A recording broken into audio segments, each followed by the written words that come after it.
Andalucía, un premio que estuvo a la trayectoria que ha dedicado.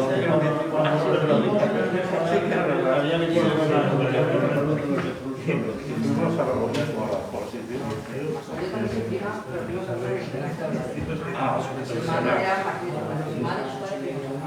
Y de la que realmente y nada, lo vi esta semana pasada que le hicimos a María Pérez Ayala un homenaje. Sí. Y que murió la mujer de Rubio. Murió de cáncer. Estábamos de departamento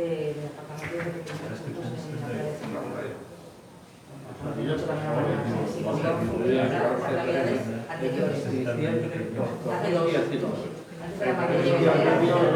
el alumno de Antonio, ¿no? De Victoria, ¿no? No,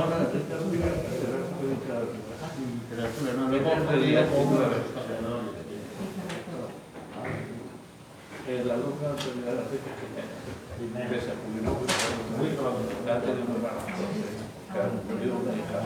Somos amigos de la infancia, pero nos vemos alguna vez todavía, pero está hecho por ¿Y el especialista en Bidón, sigue en activo? No, era emérito, pero no ha murido. Lozano.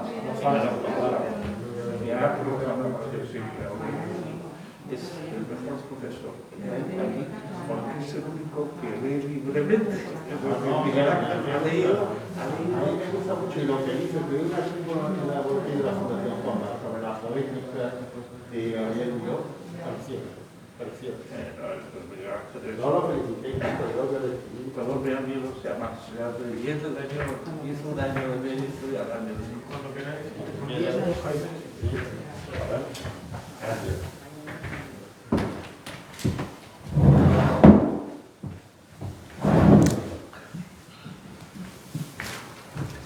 ¿Cuál es el micrófono? Vale. Buenas tardes. Bienvenidos y bienvenidas a esta centenaria Casa Bardín, a la primera remesa redonda de estas jornadas dedicadas a Juan Gil Albert, el escritor que da nombre a nuestro Instituto Alicantino de Cultura, para conmemorar los 50 años de la publicación de Fuentes de la Constancia. Consideramos necesario mantener viva su memoria, actualizar sus estudios y la bibliografía, así como realizar actividades que contribuyan a su recuerdo, homenaje y difusión de su obra. En 2019 se celebró un congreso internacional. Para este 2022 hemos propuesto la celebración de las jornadas Juan Gil Albert al borde de una obra inesperada, 50 años de Fuentes de la Constancia, para ahondar en su obra y conectar con encuentros que ya promovió el organismo en años anteriores sobre el autor alcoyano, quien firmó una de las obras más interesantes de la literatura española del siglo XX. En este 2022 se celebran 50 años de la publicación en 1972 de la obra Fuentes de la Constancia, una obra clave para entender la producción del poeta alcoyano. Estos días 2, 3 y 4 de marzo celebramos unas mesas redondas en las que intervendrán máximos expertos en la obra de Juan Gil Albert, que encabezados por los profesores Jaime Siles, al que agradecemos especialmente que haya aceptado nuestra invitación y venir desde Valencia, y José Carlos Rovira, disertarán sobre la obra Fuentes de la Constancia en el 50 aniversario de su publicación. Las jornadas están coordinadas por Manuel Valero, profesor, crítico literario y poeta, que le cedo la palabra para que les hable y nos invite a escuchar al profesor Jaime Siles. Muchas gracias.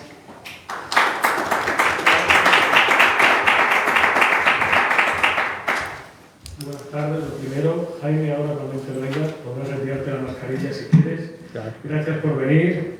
En primer lugar, gracias Pilar por tus palabras y por la confianza mostrada a la hora de organizar estas jornadas. Sí, estamos aquí para conmemorar los 50 años de este libro que, como todos sabemos, además, y sale a colación, y por eso es pertinente que esté Jaime Siles aquí, hay un poema que se titula Los caballos y contará la intrahistoria, imagino, y está dedicado a la figura de Jaime Siles.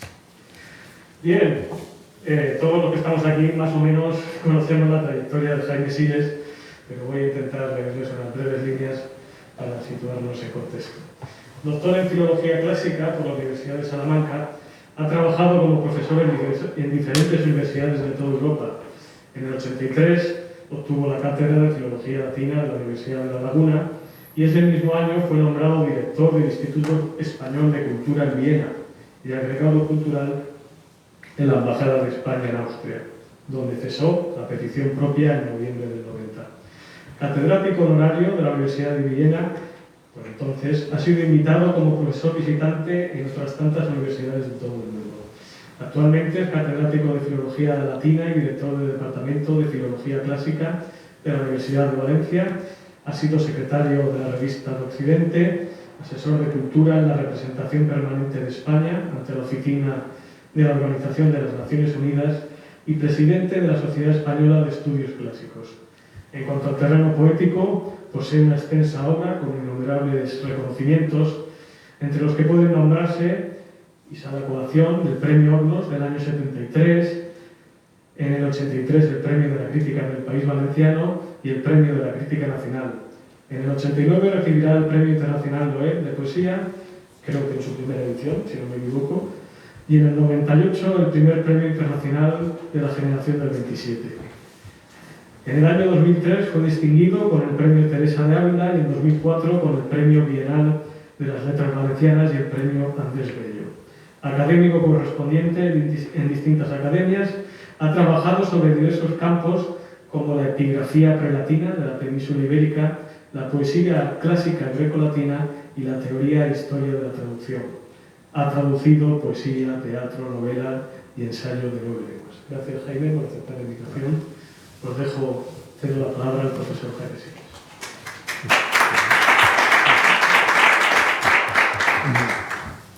Bueno, buenas tardes. Agradezco al Instituto de Cultura Juan Gil Albert y al doctor don Manuel Valero que hayan tenido la amabilidad de invitarme a participar en estas jornadas dedicadas a un autor que en mi juventud conocí, traté y admiré. Mi intervención de hoy, como habrán supuesto ustedes por el título de la misma, no puede serlo, filológica, ya que no estoy aquí en condición de estudioso, sino de testigo, no sé si de excepción, por emplear una fórmula expresiva muy al gusto de Juan Gil Albert, que se sirvió de ella varias veces, pero sí de testigo de un tiempo muy concreto de su vida, en los años inmediatamente anteriores a que se iniciara la operación editorial que propició su recuperación y reconocimiento por las más de 60 actividades de nuestro campo. Estoy muy satisfecho de instalarme no con más curioso, sino con ya saben ustedes que el término griego para esto participio es el aplicativo médico.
Se creó así una especie de breve guardia pretoriana en torno a su persona, y todos nosotros le llevábamos nuestros poemas y asistíamos al nacimiento de los suyos, sabedores de que, como por una especie de milagro, teníamos la fortuna de estar ante un gran escritor. Estábamos convencidos de ello, y lo afirmábamos y comunicábamos a cuantos jóvenes poetas conocíamos, deseosos de que también ellos disfrutaran de la precisión de una palabra que nos parecía venida como de otro mundo, en aquella Valencia gris, de tono intelectual muy bajo, en lo que solo había tres personalidades poéticas de interés: Juan Gil-Albert, Vicente Gaos y Vicent Andrés Estellés. En torno a las tres reinaba un profundo, espeso y oficial silencio, que poco a poco fue desapareciendo para que sus respectivas voces se empezaran a oír. Conviene recordar que tanto Gil-Albert como Vicente Gaos pertenecían al bando de los vencidos y que Vicente Andrés Estellés escribía en una lengua que no dejaba de levantar sospechas. Brines vivía en Madrid y Guillermo Carnero en Barcelona. María Benete y José Albi también vivían entonces, si no ocultos, sí camuflados en aquella Valencia dormida que entonces, o así nos lo parecía, empezaba a despertar de un largo y temeroso letargo, al que no era ajeno el clima subsiguiente a la guerra civil, que aún no había desaparecido del todo, y que en el mundo intelectual y literario era donde sus ecos todavía perduraban y se hacían notar más. Esa sensación la recoge, desarrolla y expresa el poema de Juan titulado Bíblica, cuyo inicio no deja lugar a dudas. El asco de la gente que me rodea pervierte mi virtud, especificándolo aún más en su rechazo de aquel precario neocapitalismo que caracterizó las dos últimas décadas de la dictadura franquista, en su poema Panorama, en el que leemos versos como estos: la gran ciudad es selva y solo selva, tanto bullir de gentes que se ignoran, tanto instintivo gesto acobardado, tanto rugido y crimen por los aires, cuando pasan los unos y los otros sin conocerse, férvidos fraternos de religión y raza, pero en firme materia donde hincar nuestro diente, la baba venenosa, todo por el dinero soberano que nutre hasta los tuétanos del alma de esta vida civil. Se han convertido, dice, en ídolos de piedra. Y tras deplorar esta degradación generalizada, afirma: no quiero nada, nada de esas gentes que me rodean, quiero un fuego santo, quiero creer en lo que quiero, creer en la amistad, el privilegio de esta ambición humana de ser hombre, creer en esta luz de mi conciencia que nunca deja, nunca de alumbrarme.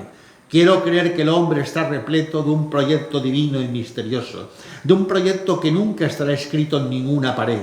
Creer que existe la razón de vivir humanamente sin que nadie nos mande, sin que nadie levante más la voz. Creer que es cierto que cada cual es dueño de sí mismo, cual de una parte umbrosa y pensativa.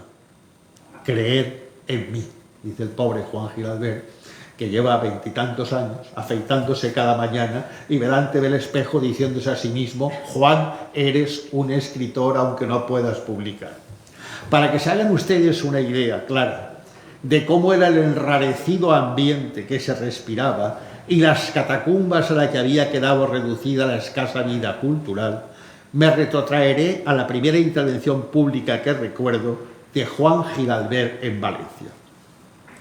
Fue en unas lecturas poéticas organizadas en el Ateneo Mercantil en la primavera de 1970, en las que leyeron poemas suyos, claro, de cada uno de ellos, Juan, Vicente Gaos y Francisco Brines. El público asistente no sobrepasaba la veintena de personas, incluyendo los propios poetas y la presidencia de la mesa. Entre los asistentes recuerdo la madre de Francisco Brines, a la que Juan dedicó su elegía a una casa de campo, César Simón, Pedro J. de la Peña, Genaro Talens, José María Ribelles, Josep Piera, el filólogo Manuel Sánchez Guarner, el periodista Fernando Dicenta de Vera, Arturo Zavala, el dramaturgo y director teatral Antonio Díaz Zamora y algunos más, muy pocos más, cuyos nombres ignoro. Como habrán visto, una muy escueta capillita. Luego, como siempre sucede, son muchos los que se han atribuido una supuesta amistad con Juan Giralbert. Pero quienes lo tratábamos asiduamente entonces, sabemos muy bien que esto no es verdad y que la ciudad permanecía tan al margen de Giralbert como éste de las fuerzas supuestamente vivas de la ciudad. Hubo también, y Giralbert se quejaba de ello, quienes procuraban su trato no por lo que él era, un escritor, sino por su pasado político, algo que el propio Juan había superado y dejado muy atrás en aquel entonces y del que no se sentía distinto, pero sí más coherente y menos exaltado, como él mismo, en la citada introducción a Fuentes de la Constancia, reconoce. Quiero dejar testimonio claro de estos dos hechos. En Giralbert vibraba todavía, y nosotros lo supimos advertir muy pronto, lo que él mismo llama el énfasis pindárico, mezclado con el rapto gelderliniano, o como alguien con conocimiento de causa escribió, ese punto en el que lo mental se vuelve melódico. Ese y no otro era el territorio lírico habitado por él, cuando, reintegrado a su tierra, y más que nunca en diálogo silencioso con ella, no con sus hombres, ajenos los más, inoperantes aún los jóvenes que habían de ser hoy mis amigos, escribe allí, me rendí, dice, a la meditación de los tiempos. Y eso es lo que en su impuesta soledad entonces hizo, ir perfilando su vena reflexiva a través de los restos, todavía fragmentos, del pasado frenesí. Ese es el momento en que lo conocimos nosotros, el momento en que pudo ejercer de lo que siempre fue y quiso ser, un moralista sui generis, capaz de distinguir y de diferenciar muy bien las dos fuerzas vivas en acción y en desigual y constante pugna, la masa civilizada y la individualidad culta, a las que llama la nueva esclavitud y la protesta perdurable. Todo ello sin un ápice de desesperanza, sino más bien de todo lo contrario. Se comprenderá, pues, que en aquel erial Giralbert fuera para nosotros un mentor y un maestro, en cuya figura veíamos encarnada tanto la moral y el espíritu de la República como un claro representante de la misma y en igual medida un hilo conductor y un vaso comunicante con el clima de renovación política y mental que había presidido los años anteriores a la guerra. El trato directo con Giralbert era como una puerta abierta a la cultura de los años 30, con la que nosotros, los jóvenes de entonces, intentábamos por todos los medios conectar, pues nos parecía, y aún nos sigue pareciendo, uno de los momentos más altos de nuestra producción poética y artística, nunca superado después. Giralbert nos escuchaba, dialogaba con nosotros, que quedábamos prendidos del elegante tono de su voz, la precisa modulación de su palabra y aquella congénita figura, verdadero esprit de finesse, que envolvía no solo la sintaxis de sus frases, sino el aura de toda su persona. De modo que preferíamos escucharlo a él antes que perder el tiempo en la Roma monotonía de las clases. Lo que hizo que nosotros nos sintiéramos menos perdidos y solos, y también que Giralbert no solo se sintiera acompañado, sino que pudiera ejercer sobre nosotros aquella actitud suya que él mismo definió como propia de un moralista, y que le permitía ser lo que por tendencia suya ya era, y en la que como tal le gustaba reconocerse, como un educador. Y eso, un educador, es lo que fue para todos nosotros, pero educador pronto pasó a ser también amigo. Y eso hizo que nosotros le presentáramos a nuestros compañeros de generación y que él nos hiciera conocer a los suyos.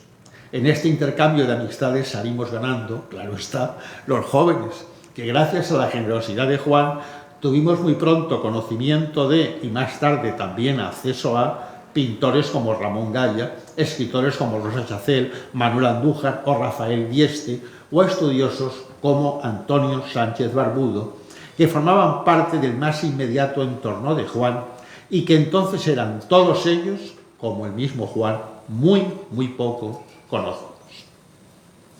Pero además de admirar a una persona que había tratado a Juan Ramón. Se había movido en la órbita poética de la generación del 27, había sido amigo de Lorca, Cernuda, Prados y Altolaguirre, y pieza clave en el Congreso de Intelectuales Antifascistas celebrado en Valencia en 1937, y uno de los firmantes del famoso manifiesto publicado en la revista Hora de España, veíamos en él la irrenunciable voluntad de un escritor que desde su regreso del exilio en 1947 hasta la publicación de Fuentes de la Constancia en 1972, había mantenido su fe en la escritura sin importarle lo más mínimo ni el silencio en torno suyo, ni el aislamiento al que las circunstancias lo habían sometido. La vocación literaria de Juan, su decidida dedicación a la escritura, aun sin poder publicar sino aquellas humildes autoediciones bajo el sello editorial Mis Cosechas, con la única excepción de sus libros El existir medita la corriente, publicado en Madrid en 1949, Concertar es amor, publicado en la colección Audaz en 1950, Poesía, publicado en Valencia en 1961, y su concierto en mi menor, editado por la Caña Gris en enero de 1964, su casi religiosa concepción de la cultura y el haber sabido mantenerse fiel a sí mismo eran y son un ejemplo moral para todos nosotros, que gracias a él comprendimos muy pronto que una cosa es la literatura y otra el mundo, no siempre limpio, que lo rodea y se mueve en torno a él. En este sentido, recuerdo que una vez entré con Gil Albert en una librería y él le dijo al dependiente: por favor, deme un libro que no haya sido premiado. Es una anécdota que recuerdo porque es muy significativa, ¿no?, de cómo Juan veía la realidad literaria española. Esta frase suya era toda una lección que en la estela de Wilde venía a distinguir entre precio y valor. Gil Albert tenía una teoría de los valores y era ajeno por completo a vaivén y capricho de los precios. Físicamente parecía un chino mandarín en cuyo cerebro estuvieran unidos Dante, Ronsard, Nietzsche, Gide, Joan Doe, Goethe y Ortega, y en cuya prosa funcionasen juntos Azorín, Miró, Saint-Simon y Proust. Mediterráneo de raíz griega y de mentalidad francesa, Gil Albert mantuvo siempre una independencia de criterio que le permitió permanecer al margen de todo dogmatismo o sectarismo, fueran estos del signo que fueran, lo que pagó bien caro, pues la extrema izquierda le negó el Premio Nacional de Literatura que le había sido concedido en 1938, durante la Guerra Civil, y el franquismo hizo que le quitaran el Premio Valencia de la Diputación al abrir el jurado la plica con que se había presentado y comprobar que él, Juan Gil Albert, un exiliado, era el autor. Juan nos inmutó, nos lo contaba como si tal cosa. Nosotros lo veíamos como una injusta víctima de tantas adversas circunstancias que sin embargo no hicieron de él un héroe trágico, abocado por su propia ofuscación al fracaso, sino un español razonante, como a él le gustaba autodefinirse, y un lúcido historiador y cronista que supo relatar lo terrible de aquellos momentos, dejar testimonio lírico de ellos y salvarlos para la posteridad. Gil Albert vivía con su madre, su hermana Tina y la hija más joven de esta, Mariana, en una casa que conservaba el tono de mejores tiempos, atendidos por la fiel Feli, la criada de siempre, que seguía sirviendo a sus señores con una dedicación santa, una elegante modestia y una sonrisa angelical. Yo creo que sin cobrar nada. Lo que dice mucho de ella, pero no menos de la familia Gil Albert, de la que por derecho propio formaba parte. Feli lo llamaba el señorito Juan y se dirigía a mí como señorito Jaime. Tenía una voz muy dulce, modales muy amables y se movía con aire casi versallesco en medio de toda aquella impuesta autoridad que contrastaba, aun continuándolo, con el lujo de antes de la guerra, que recordaba muy bien Gerardo Diego y que condensa en una exacta descripción enumerativa cuando lo recuerda, dice, en su casa, en un ambiente de refinada belleza, con su chaleco rojo a lo Gautier, porcelanas, óleos, acuarelas, el piano, los amigos.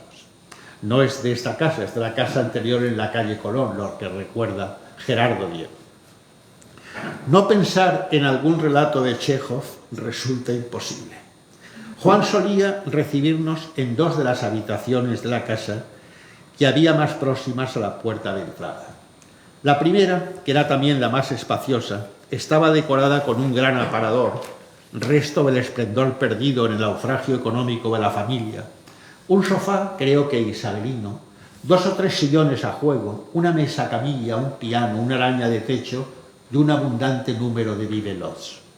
La segunda, más íntima y pequeña, tenía un diván y encima de una de las mesas de época que había a sus lados, un retrato de un joven con camisa rusa cerrada en su cuello, que nosotros pensamos que era el bailarín Nijinsky y resultó ser el propio Gilabert. Muchas de las mejores tardes de mi vida las he pasado en aquella casa, en la que un gran escritor, aún desconocido para el público, nos leía a unos jóvenes principiantes las páginas de lo que luego iban a ser sus libros, Los días están contados y Memorabilia, escritos en hojas de un pequeño cuaderno, garabateado con aquella grafía de pata de pájaro, imposible casi de descifrar. Aquel Gilabert, que apenas si salía de su casa, tomaba el sol en el balcón y se sentaba a veces en Le Clichy, un salón de té que había en la esquina de la Gran Vía del Marqués del Turia con Almirante Cadarso, llamaba la atención, entre otras cosas, por su esmerada manera de vestir.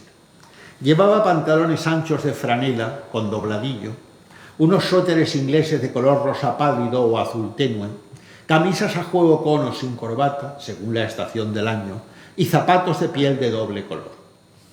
Juan no se movía ni de su gusto ni de su sitio, pero la moda, que como el tiempo griego es circular, en un momento u otro lo cogía sin que él intentara nunca estar a la par. En eso consistía el secreto de su elegancia, que no era otra que la inteligente austeridad del dandy. Y Juan lo era y mucho, y por eso lo admirábamos también. En esto, como en todo, Juan había sido siempre fiel a sus maestros y sus fuentes. Por eso, más que un vanguardista al uso, Juan fue un clásico en un momento en que estaba de moda no serlo. Y lo fue hasta el final. Sus juicios sobre el cine lo demuestran. El que más que un poeta fuera un prosista también, el mismo título que puso aquella antología que supuso el inicio de todo su posterior despegue, Fuentes de la Constancia, lo demuestra. La nota de su introducción no puede ser más sincera ni clara. Él se consideraba un poeta tardío en la medida en que había sido un prosista precoz.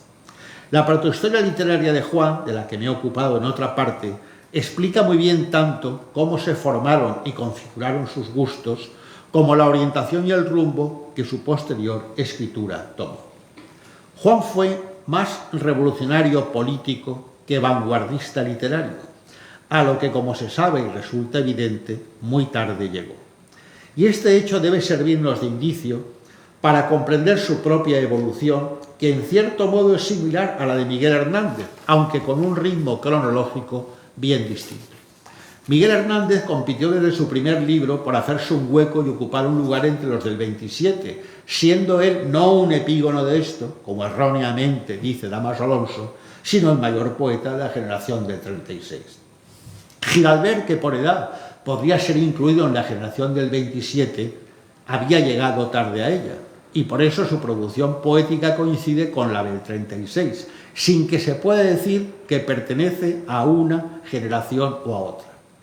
Lo que le confiere su condición de poeta isla, como Marcos Ricardo Barnatán acertadamente lo definió. Así, y no de otro modo, es como lo veíamos entonces nosotros, y no solo nosotros. En este sentido, me parece oportuno recordar que uno de los primeros estudios que puso en valor, como ahora por influjo inglés se dice, la obra de Juan Gilabert, y que sin embargo veo muy poco citado, fue el que el crítico cubano José Olivio Jiménez dedicó en su excelente libro 10 años de poesía española, 1960-1970, publicado por Ínsula en 1972, a un libro como La trama inextricable, editado en 1968, en el que llama la atención sobre esta poco frecuente unión de prosa y verso, escrita, dice, por un inteligente anotador de la realidad y de la vida, la cultura y el espíritu, cualidades a su vez propias del ensayista, dice, por las cuales su prosa podrá impregnarse de todo el lirismo que el poeta le quiere comunicar, pero sin caer nunca en la vaguedad de la prosa poética. Esta es la cita. Palabras estas que concuerdan y mucho con las que el mismo Gil Albert pone en su introducción a Fuentes de la Constancia, cuando explica cómo la poesía, vivida como frenesia leopardiana, y es exhalada así, sirve después de pauta a la prosa, aunque también podría ser, dice él, que la prosa constituyera el sustento nutricio de la poesía. Una observación que me parece muy certera. En su insistencia en que la mente se cordializa y el corazón se intelectualiza, sigue sin citarlo a Unamuno y su pensar el sentimiento y sentir el pensamiento, y pronto llega a autodefinirse como lo que es y como nosotros entonces lo veíamos, como un escritor. Categoría esta que engloba dentro de ella tanto al poeta como al prosista, que Gil Albert siempre fue. Esto es lo que lo distingue de la mayoría de los escritores de su época. La unidad de dicción en que se objetiva su mundo y que sobrepasa las generaciones y los géneros al abarcarlos e incluirlos en su totalidad. Y eso, el aspecto totalizador de su escritura, es lo que sobre todo admirábamos en la obra de Juan, porque eso, más que ninguna otra cosa, constituía la laicidad que lo diferenciaba y distinguía de todos los demás poetas y escritores. Eso y otro rasgo distintivo suyo que José Olivio Jiménez supo antes que nadie señalar. Me refiero a lo que el crítico cubano llama su tenaz campaña de penetración y defensa del espíritu libre, verdadero reino del hombre, que tanto echábamos de menos entonces y de la que la obra de Gil Albert era y es un verdadero baluarte. Por si esto fuera poco, Gil Albert reaccionaba además contra esa sabiduría fatalista, cerrada e irredente, que es, según él, la suprema tentación del español, porque anula el pensamiento y se nutre con apariencia de ser de negación absoluta. En aquellos tiempos de penuria mental y moral, Gil Albert nos abría a los jóvenes de entonces un horizonte de esperanza, porque su obra es una indagación de signo ético sobre el vivir del ser humano, animada del hálito intransferible de quien la emprende y atenta a las urgencias inaplazables de la belleza de su dicción. Su yo pienso, yo equilibro era más que una máxima, era un modelo de conducta a seguir. Y si su prosa nos invitaba a pensar, su poesía nos enseñaba a reflexionar sobre nosotros mismos y nuestra realidad. No eran, Gil Albert nunca lo fue, ejercicios de virtuosismo poético o literario, sino ejercicios de análisis y autoinspección, o lo que es lo mismo, verdaderos ejercicios espirituales para conocernos mejor. Por eso José Olivio Jiménez no duda en afirmar que la voz de Gil Albert suena muy próxima a la de la mayoría de los poetas españoles más vivos y alertas de nuestro tiempo. Lo cito para que quede claro que lo que un grupo de jóvenes a principios de los años 70 del pasado siglo sentíamos no era un espejismo generado por nuestra proximidad local a él, sino que un atento crítico, profesor en el Hunter College de Nueva York, venía con su independencia de criterio y su sabiduría a ratificar, lo que nos daba cierta seguridad al hacernos saber que nuestro juicio no era equivocado.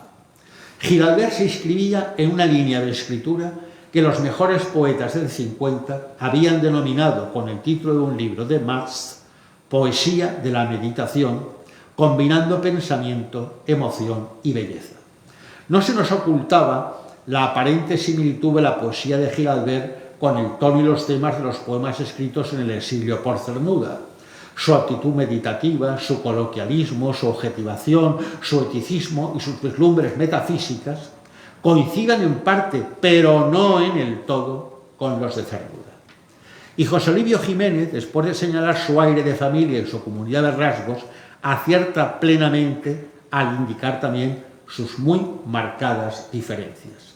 En Cernuda, explica, se da la melancólica mirada introspectiva del andaluz íntimo con su disposición al fatalismo y a una actitud en general derrotista y amarga ante la existencia, que no excluyó en él la atención a la hermosura física y a la nobleza moral, aunque en conjunto el fiel se inclinaba más hacia las incitaciones negativas.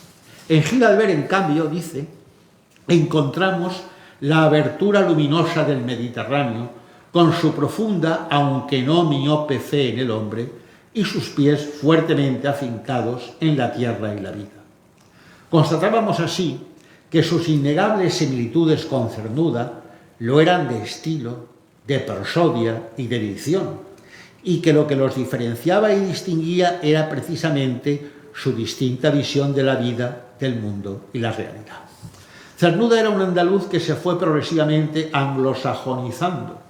De ahí el vocativo de Juan Ramón, que lo llamó anglista Luis Cernuda. Gil Albert nunca dejó de ser un espíritu griego, latino, francés y mediterráneo. Y en esto lo sentíamos muy próximo a nosotros también, al tiempo que íbamos valorando cada vez más su singular lirismo y la riqueza de matices de su elaborada y muy bien construida prosa, por la que era un placer estético discurrir. El poeta y el memorialista se fusionaban en ella, y el ensayista y el pensador también. Hoy tal vez el lector pueda separarlos, pero entonces no. Su escritura constituía una totalidad y como tal la admirábamos y la leíamos. Habrá quien prefiera al poeta más que al prosista. Para nosotros esa frontera era imposible de trazar, pues veíamos en su obra no una diversa manifestación en diferentes géneros, sino todo lo contrario. Su unidad íntima y total. Pasábamos como por ascuas sobre sus gongorinísimos sonetos, a destiempo ya, cuando fueron escritos y publicados. Nos atraían más determinados versos de candente horror, como aquellos más neorrománticos que surrealistas del final de su poema Cultura estallante, porque hoy como nunca necesito saber si es el hombre caliente emboscada o ese túnel perdido donde la luz apunta. Advertíamos que donde la mejor y más genuina poesía de Juan arrancaba, no era de estas voluntarias imitaciones de corrientes periclitadas ya cuando él las escribía, sino de algunos poemas de son nombres ignorados, como Elegía a una casa de campo, en el que además de un tono que adelanta ya el de las ilusiones, aparece un tema en el que su autor más tarde insistirá y que sintetiza un verso como este: el mundo no detendrá por ello su destino implazable, y que volverá a aparecer ampliamente desarrollado luego en el existir medita su corriente. También se inicia aquí la vena ética patente en lo que él mismo llamó su voz comprometida y que se hace muy visible en los versos finales de su poema Palabras a los muertos. Nadie acierta vivir mientras no cumple la pavorosa deuda contraída, en los que resuenan ecos de la tragedia griega aplicados aquí al drama patrio que fue la guerra civil en España. El primer libro en el que Gil Albert se afirma y se expresa plenamente ya como poeta es Las ilusiones.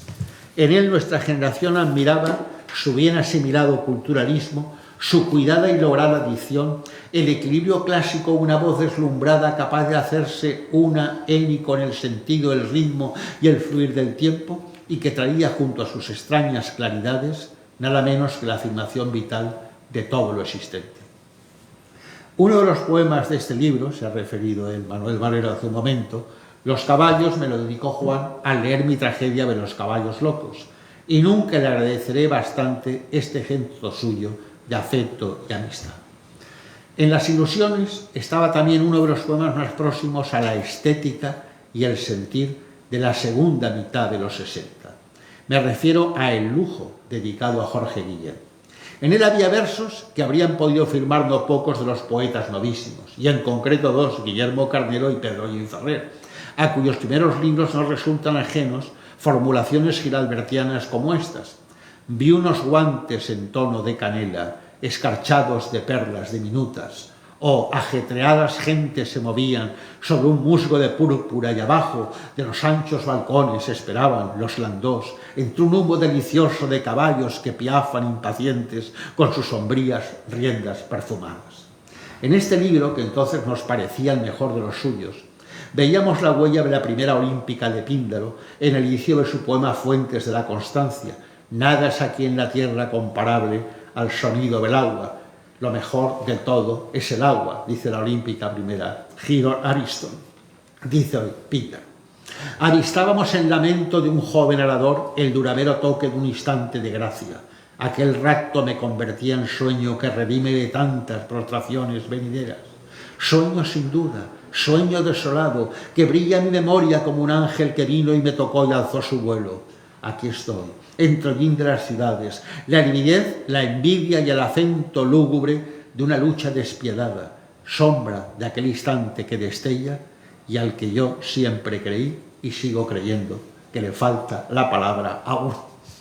Allí estaba también uno de los mejores poemas del exilio, el titulado A las hierbas de España, con su verso tan del gusto novísimo, un murillesco sótano de gloria. Allí estaba esa encendida fe en el vitalismo que es su canto a la felicidad, y allí estaba también su poema A las páginas manuscritas de Proust, tristes cual si fueran las otoñales hojas de un perdido paraíso sonando en la memoria. Las ilusiones era, como he dicho e insistido en ello aquí, el libro de Juan que entonces más nos imantaba. Pero quiero recordar algo que había en él que nos rechinaba. Me refiero al arcaísmo cual utilizado como comparativo en vez de como. César Simón le animó a sustituirlo, a lo que Juan parece que se resistió. De los sonetos de Confertales Amor nos interesaban solo los dos últimos versos del Heredero. Todo lo que es la nada y se extravía, sube hasta el corazón y se confía. Pero este libro en general, y como casi toda la poesía de Giralbert anterior a la guerra, rendía tributo a una moda que cuando el libro se publicó había pasado ya. De modo que si en las ilusiones se adelantaba a lo que habría de venir 20 años después, en Concertales Amor se retrotraía Juan a la noción y la forma dominantes una década antes. Los poemas de poesía, publicados en Valencia en 1961, a dos de los cuales Bíblica y Panorama ya he eludido antes, suponían un testimonio moral mucho más eficiente y claro que el de la llamada poesía social, por fortuna entonces ya en periodo declinante. En poesía había además excelentes poemas que su antología Fuentes de la Constancia sabiamente recoge. Uno de ellos es La tarde en un balcón, que sintetiza la cosmovisión y la filosofía giralbertianas. Solo cuando se es hombre se sabe qué es la vida. Solo si se ha cumplido con la edad se sabe lo que empieza y lo que acaba. Se sabe que el vacío que nos queda es el hermoso todo que tuvimos. Y que concluye con esta definición del hecho de vivir. Es el retorno fiel a la ignorancia. Giralbert supo seleccionar muy bien las diferentes claves de su obra poética, presentándolas de modo que las distintas secciones que la integran subrayaran también la unidad que las preside. Tarea esta nada fácil si se tiene en cuenta que Fuentes de la Constancia abarca un espacio temporal de casi 40 años y que la sucesión de los textos era presentada allí en ordenación cronológica. Fuentes de la Constancia cumplió su función muy bien y sirvió para que Giralbert, un autor hasta entonces casi desconocido, se convirtiera en objeto de atención e interés editorial, y que a partir de 1972 las ediciones de sus libros se sucedieran a una velocidad casi vertiginosa. A ello contribuyeron, y quiero subrayarlo, además de las gestiones de Jaime Gil de Viedma y de Francisco Brines, el artículo de Marco Ricardo Barnatán en la revista El Urogallo, el estudio antes citado del crítico cubano José Olivio Jiménez y la tercera de ABC de Gerardo Diego, titulada Sonetos como frutos, publicada el 15 de febrero de 1972. Los años 70 y 80 del pasado siglo fueron para Giralbert una confirmación de la calidad de su obra y de su consiguiente reconocimiento. Pero esto queda fuera ya de los años 1970, en que empiezo a frecuentar su trato, a 1972, en que la colección Ondos publica su antología Fuentes de la Constancia, en cuyo criterio y selección, fechada en septiembre de 1971, creo que los jóvenes valencianos de entonces tuvimos cierto influjo. Me gustaría concluir mi humilde intervención de esta tarde diciendo que nosotros, toda mi generación, fuimos ese juvenil discípulo extasiado que él invocaba en su poema a la vejez. Muchas gracias.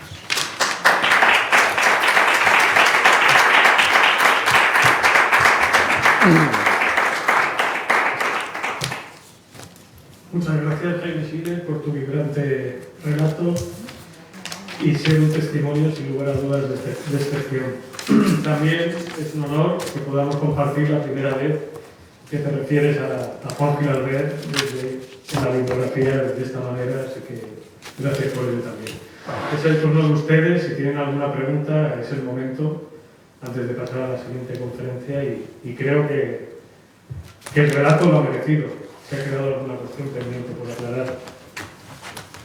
Sí, parece que hay dos. Sí, yo creo que se te escuchará o quieres que te... No, se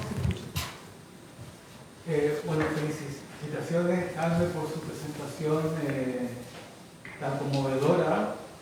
Y mi pregunta tiene que ver si hay registro o si ustedes tienen mayor relación con el poeta con respecto a la poesía latinoamericana. Si Gil Albert leía o dialogaba con algunos autores, autoras o pensaba sobre eso. Eso me gustaría saber. No, claro, Gil Albert había vivido, como usted sabe, en el exilio, había vivido en Argentina, había vivido en Brasil y había vivido en México. Entonces tenía un conocimiento sobre todo de la poesía mexicana, en fin, profundo, especialmente de la generación de Octavio Paz y también de los poetas inmediatamente anteriores a Octavio Paz. Eso eran los poetas hispanoamericanos con los que él se escribía de vez en cuando, porque había sido secretario de la revista Taller, y además había hecho, mucho antes de que Valente y Robaina hicieran la antología de las ínsulas extrañas, que recoge la poesía, digamos, del 20 de las dos orillas del Atlántico en español, hicieron Laurel, que es una antología muy interesante porque, digamos, que da unidad a la lengua. Eran conscientes, yo creo que eso es una idea de Paz, de que cuando se independizan las repúblicas hispanoamericanas de la metrópoli española en 1898, como fin, pero desde principios del 19, ¿no? El momento en que España pues pierde, como usted sabe, la escuadra en la batalla de Trafalgar, la política de Carlos III, que era una gran marina mercante protegida por una gran marina de guerra, que permitía el comercio con Indias y que vinieran de allí y fueran de allí, eso queda roto, porque España sin escuadra no puede proteger a su marina. Tiene que llamar a los ingleses y decirle que la defiendan. Los ingleses pierden la Guayana y le dicen a España, oye, si no puedo defender lo mío, ¿cómo voy a defender lo tuyo? Y ahí se hubiese producido una fragmentación, se produjo una fragmentación política, pero no una fragmentación lingüística, porque tanto Cuervo como Bello tuvieron la inteligencia de evitar lo que hubiese sido, como en el latín y las lenguas románicas, una fragmentación. Se mantuvo la unidad de la lengua. ¿Y cómo se mantuvo la unidad de la lengua? Pues gracias a la interpenetración literaria. Y lo que hace Laurel es presentar la literatura de los dos lados del Atlántico desde esa perspectiva maravillosa, que es lo que vuelve a hacer Valente con Robaina y con Blanca Varela, en fin, y otros, hace unos años, en el volumen Las ínsulas extrañas, ¿no? Claro, nosotros diré ahí que, perdón, yo he escrito sobre eso y he sido muy criticado, pero no me importa contárselo porque es en lo que creo. Yo creo que en ese momento en que nosotros perdemos las colonias, España, en Castilla, pues se queda enclaustrada. Mira como mucho a su siglo de oro sin beberlo bien. Y en cambio las nuevas repúblicas hispanoamericanas saltan directamente a la modernidad. Saltan a Nueva York, a Londres y a París, desde Martí hasta Darío. Y luego Huidobro. Y entonces, gracias a ese salto de los hispanoamericanos a la modernidad, España, de su lengua, no pierde la modernidad, sino que llega a ella, que la habría perdido de lo contrario, como perdió la modernidad política y económica, ¿no? No sé si has respondido. Sí, fantástico, porque de hecho este año se cumplen 100 años de obras como Trilce, Desolación de la Mitad. Sí, sí, de Vallejo. Claro, entonces hay 100 años también de poesía latinoamericana que estamos pensando. Sí, pero con Vallejo, por ejemplo, más que el 27, quien lo trata es la generación del 36.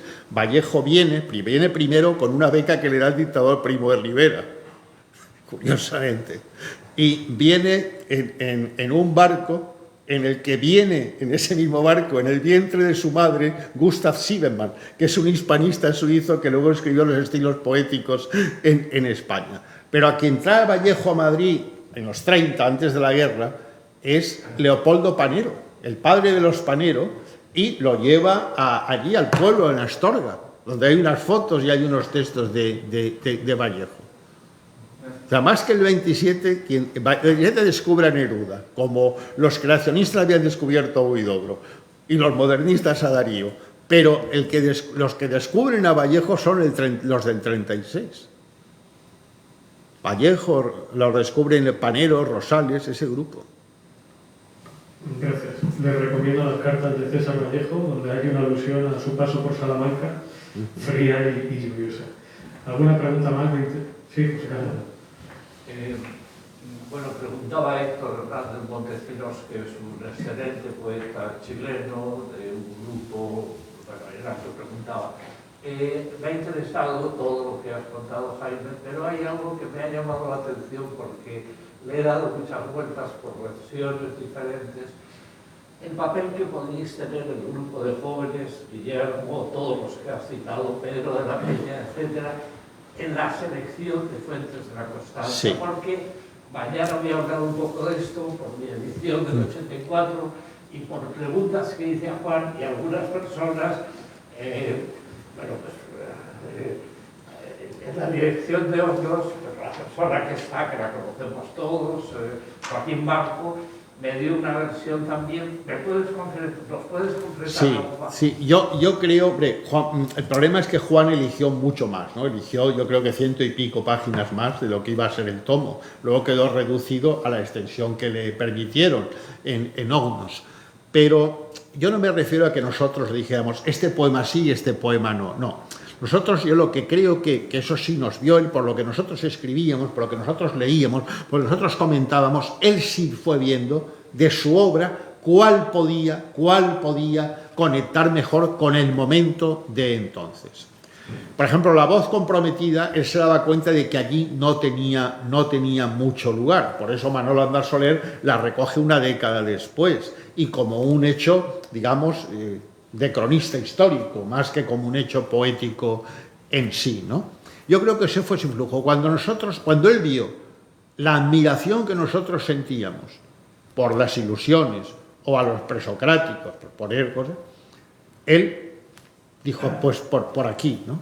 Por aquí. Yo creo que esa fue, no es que nosotros influyó más, pero en cuestiones de corrección de estilo, César Simón. Porque César Simón, aparte de familiar suyo, había hecho la primera tesis sobre Juan. Y el cual ese, y algunas cosas que son del 18, porque a Juan el 18 le gustaba mucho, tenía algunos rasgos que eran arcaizantes entonces, pero que Juan no sentía eso como arcaísmo, sino como algo propio. Por eso se resistió a quitarlo, ¿no? De acuerdo. Muchas gracias, Jaime. José Carlos, ¿alguna pregunta más? O pasamos a la siguiente conferencia. Pues ahora, si me permite, Jaime, será telemática, así que tendré que conectar la videollamada desde el ordenador y procederemos con la profesora María Teresa Nadal.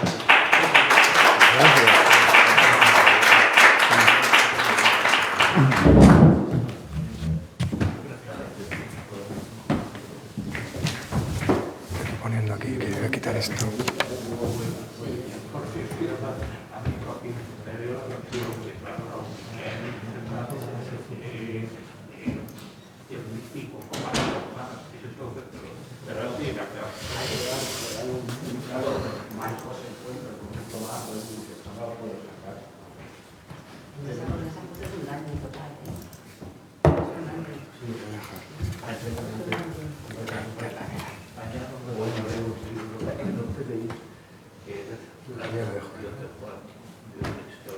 ¿Un agua? No, gracias. Sí, ahora interviene. Ya, pero pues, como te vas a quedar sentado ya tú y vas a seguir ahí. Solicitar unirse, ¿no? Sí.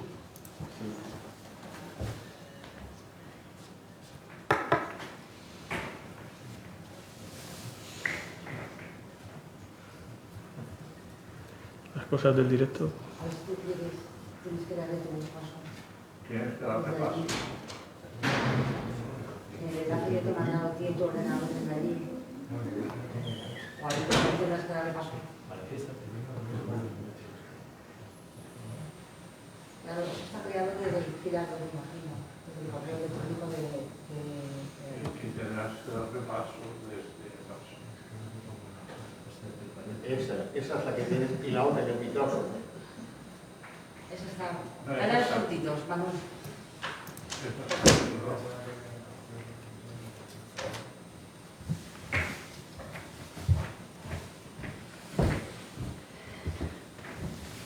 Eso sí. Y tú le das la unión.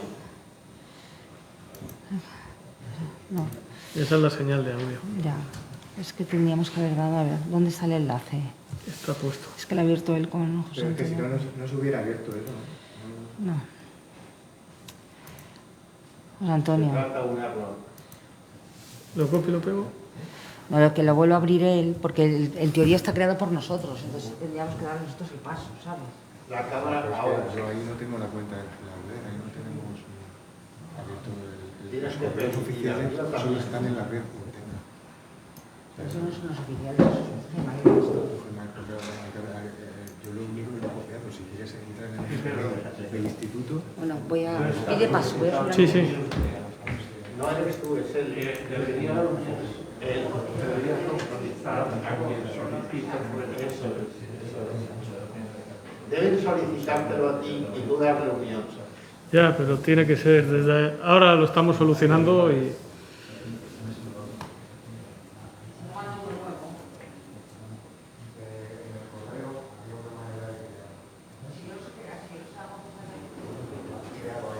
Vamos a hacer una cosa. Hago yo mi intervención y luego la hace María Teresa Navarrete mientras solucionamos los problemas. ¿Te parece bien? A mí me da igual, es que se ha subido Pilar a ver si lo arreglaba. De acuerdo. A veces está intentando, habla por teléfono. Es que está en Bélgica. Digo, en Suecia. ¿No puedes crear una reunión para invitarla a ella? ¿Una qué? Crear una reunión nueva Sí. Google Meet y mandarle el enlace, o sea, pero no hay manera de comunicarse con ella.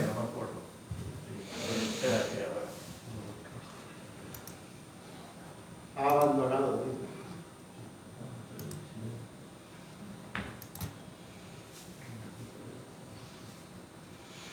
Pero tiene que ser ella la que te solicite unirse, ¿sabes?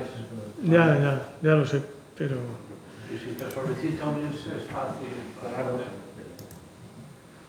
Ella tendrá una envía invitación. Si está ya creada, ¿para qué la vamos a hacer? Yo creo que deberíamos hacer mi charla y mientras tanto solucionar los problemas técnicos. Creo que sería lo más sensato. Y así ganamos tiempo. No hay ningún informático en la casa.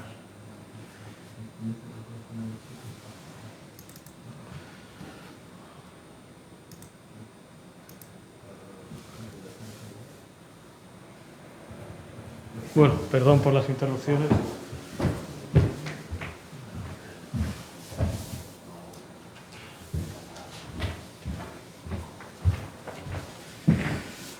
Bueno, alteramos el orden de la sesión de hoy y me ocuparé ahora de Juan Gil Albert, entre dos fuentes de la constancia, correspondencia inédita con José Carlos Rovira. Vale la pena decir que he variado ligeramente el título, así constará tanto en el volumen como en el futuro epistolario, si así consideramos su edición. Merece la pena decir que esta ponencia está vinculada al Grupo de Investigación Epistolarios Inéditos en la Cultura Española desde 1936 de la Universidad Autónoma de Madrid. Y, en fin, como el tiempo es el que es, también remito al estudio y al escrito para precisar algunas cuestiones de forma, de contenido y demás detalles bibliográficos. La publicación de Fuentes de la Constancia, antología poética del escritor alicantino Juan Gil Albert, supone un verdadero deslumbramiento en el panorama poético a partir de abril del 72, fecha exacta de su primera edición. La colección Ognos de Llibres de Sinera apostará por el poeta valenciano gracias a la intermediación de Francisco Brines y el acierto de Joaquín Marco como director de este distinguido sello. Parece indiscutible, siguiendo las palabras del propio protagonista, que la pujanza editorial barcelonesa protagoniza el descubrimiento de la obra poética gilalbertiana al gran público. De la misma manera que su prosa, ya lo hemos visto, guiada por el consejo del poeta Jaime Gil de Viedma, pasará en pocos meses del anonimato de su casa celda a ocupar los escaparates de las librerías y las portadas de las informaciones literarias bajo el amparo de firmas como Seix Barral, Tusquets, La Galla Ciencia y Ámbito. Crónica General, Los días están contados o Memorabilia, por citar solo algunos ejemplos, ensancharán el cauce del impacto gilalbertiano, un auténtico fenómeno historiográfico que llegó a reunir más de una decena de títulos en menos de 2 años. Aunque no fuera por obra y gracia de la providencia, los conocidos como boom y año gilalbertianos, en 1974, dan inicio a un esplendoroso periodo que podríamos cerrar hacia 1989, justo cuando concluye la impresión de los 12 volúmenes de su obra completa en prosa por la institución Alfonso el Magnánimo. Ya hemos señalado en otros lugares de la bibliografía que algunas verdades indiscutibles, como ser recuperado por los jóvenes y la importancia de un grupo de fieles discípulos valencianos, han instaurado ciertos tópicos que, dando la espalda a la sospecha de esa infundada nostalgia que llamamos tiempo, parecen inamovibles a estas alturas de su lectura. En este sentido, conviene aproximarse con mayor minuciosidad a la recuperación de Juan Gil Albert y probablemente el aniversario por los 50 años de la publicación de Fuentes de la Constancia sea un buen momento para matizar algunas aseveraciones realizadas en nuestros trabajos anteriores. Podemos, en primer lugar, acotar nuestra periodización inicial de la recuperación de Juan Gil Albert, esa que hemos dicho entre el 72 y el 89, centrándonos exclusivamente en el terreno poético. En consecuencia, esta precisión daría como resultado un tramo mucho más breve, desde 1972 a 1984, que no solo se consuma con la aparición de Mi voz comprometida, los 3 tomos de su obra poética completa y una antología poética en Plaza y Janés, sino que se materializa, finalmente, en el reflejo especular de su texto inicial, la reedición de Fuentes de la Constancia en el año 84, mediante la colección Letras Hispánicas de la editorial Cátedra, que supondrá, al cuidado del catedrático de Literatura Hispanoamericana de la Universidad de Alicante, José Carlos Rovira, la primera edición crítica de Juan Gil Albert. Sin embargo, el mencionado deslumbramiento producido por la antología Fuentes de la Constancia en el 72 y su automatización como artífice del descubrimiento ha eclipsado la importancia de esta reedición, anotada y supervisada por el rigor filológico 12 años más tarde. Podríamos decir, poniendo nuestras cartas sobre la mesa del historial gilalbertiano, que esta coyuntura mediada por la aparición de los 2 Fuentes de la Constancia representa el paso del descubrimiento a la consolidación de Juan Gil Albert.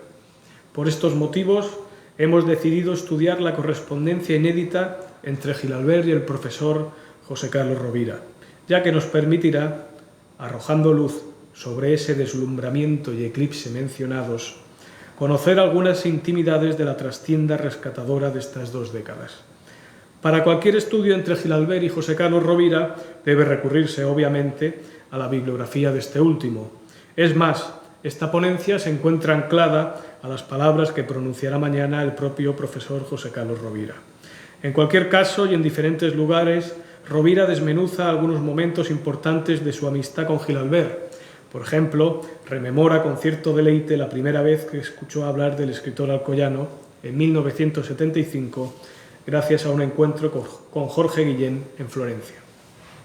A lo largo de 15 años, desde 1979 hasta la muerte del poeta en 1994, Gil Albert y Rovira desarrollan una estrecha relación que, además de numerosos actos y homenajes reflejados en una veintena de publicaciones realizadas por parte del investigador, se concreta en 19 cartas documentadas. La correspondencia procede de sus respectivos archivos. Por un lado, el profesor Rovira alberga un fondo valiosísimo, todavía en mantillas y sin ningún tipo de clasificación, mientras que por otro lado la Biblioteca Valenciana Nicolau Primitiu se ocupa de todos los documentos de Gil Albert y dispone de un inventario pormenorizado. Nos encontramos ante 19 cartas que van desde el 14 de junio de 1980 al 25 de agosto de 1989. Parece evidente que esta muestra epistolar no recoge toda la correspondencia entre nuestros protagonistas, como tampoco refleja hasta el mínimo detalle estos 3 quinquenios de contacto. Sin embargo, podemos establecer un mapa bastante sólido de la correspondencia, del año 80 al año 89. El archivo de Juan Gil Albert contiene 10 cartas enviadas por José Carlos Rovira, siendo la primera de ellas del 16 de febrero de 1981, y es la que... Ah, no, esta no es. Este hecho demuestra a las claras que se han perdido algunas misivas firmadas por parte del catedrático, o que tal y como nos ha confesado la propia Claudia Simón en alguna ocasión, aparezcan nuevos escritos entre diversos materiales todavía sin inventariar. Ateniéndonos a las pruebas documentales obtenidas, el precedente del carteo de Gil Albert se sitúa, como pueden ver ustedes, el 14 de junio de 1980, y digo pueden ver por la endiablada caligrafía de Juan Gil Albert, con más de un año de retraso con respecto al de Rovira. El contenido de estos primeros escarceos justifica nuestra hipótesis sobre la pérdida de varias cartas de José Carlos Rovira y, yendo más allá, adelanta el inicio del epistolario. De hecho, el propio José Carlos Rovira fija como punto de partida el año 79. Descendamos a las palabras que Juan Gil Albert envía a Rovira el 14 de junio de 1980 y comprobemos esta situación. Leeré un fragmento.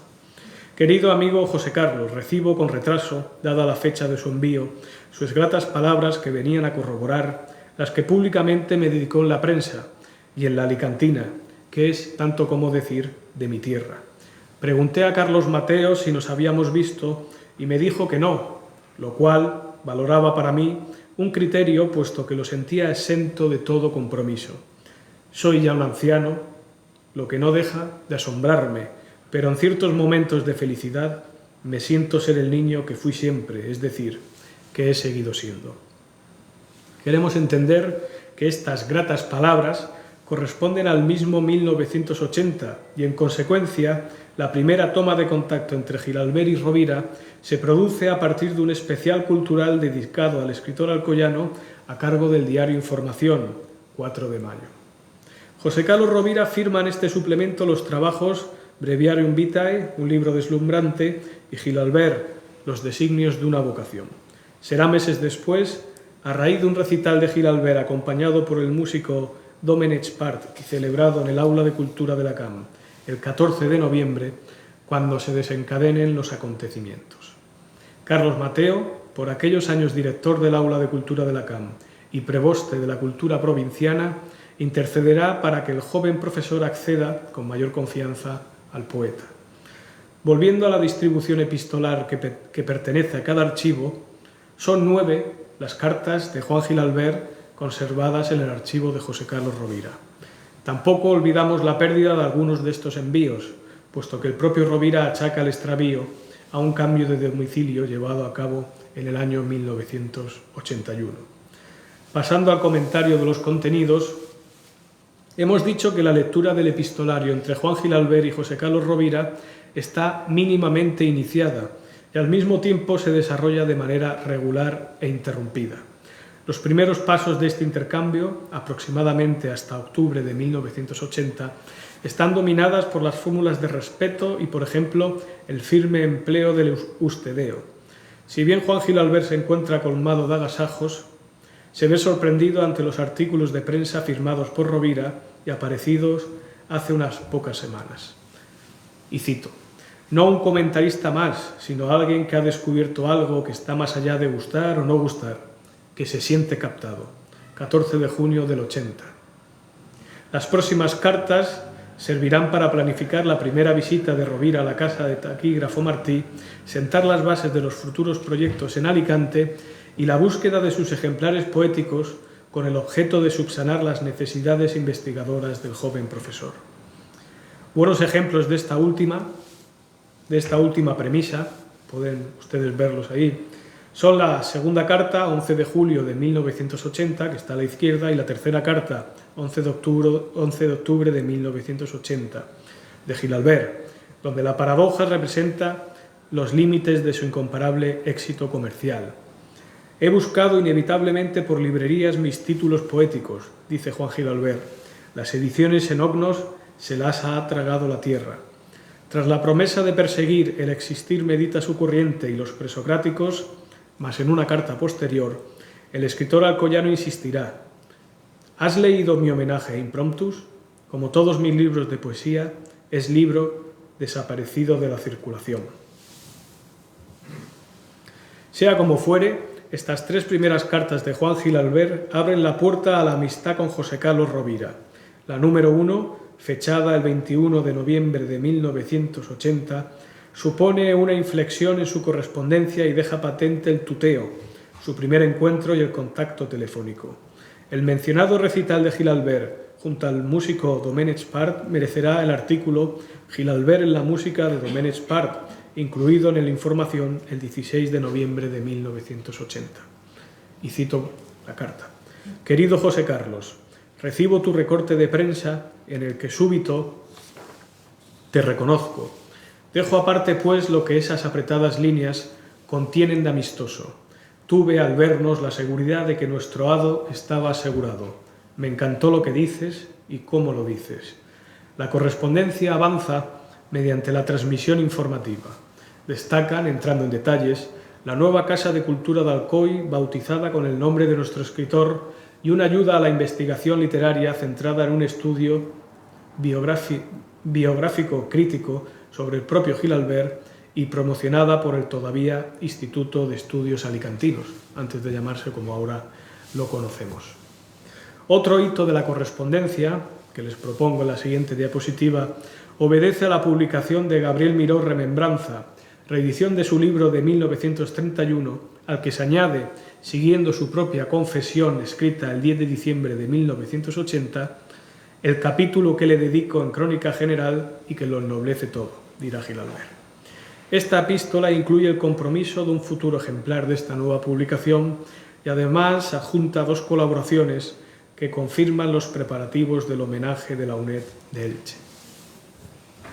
Unas semanas después, el 15 de febrero de 1981, José Carlos Rovira dará a conocer Gabriel Miró por Gil-Albert en el periódico Información.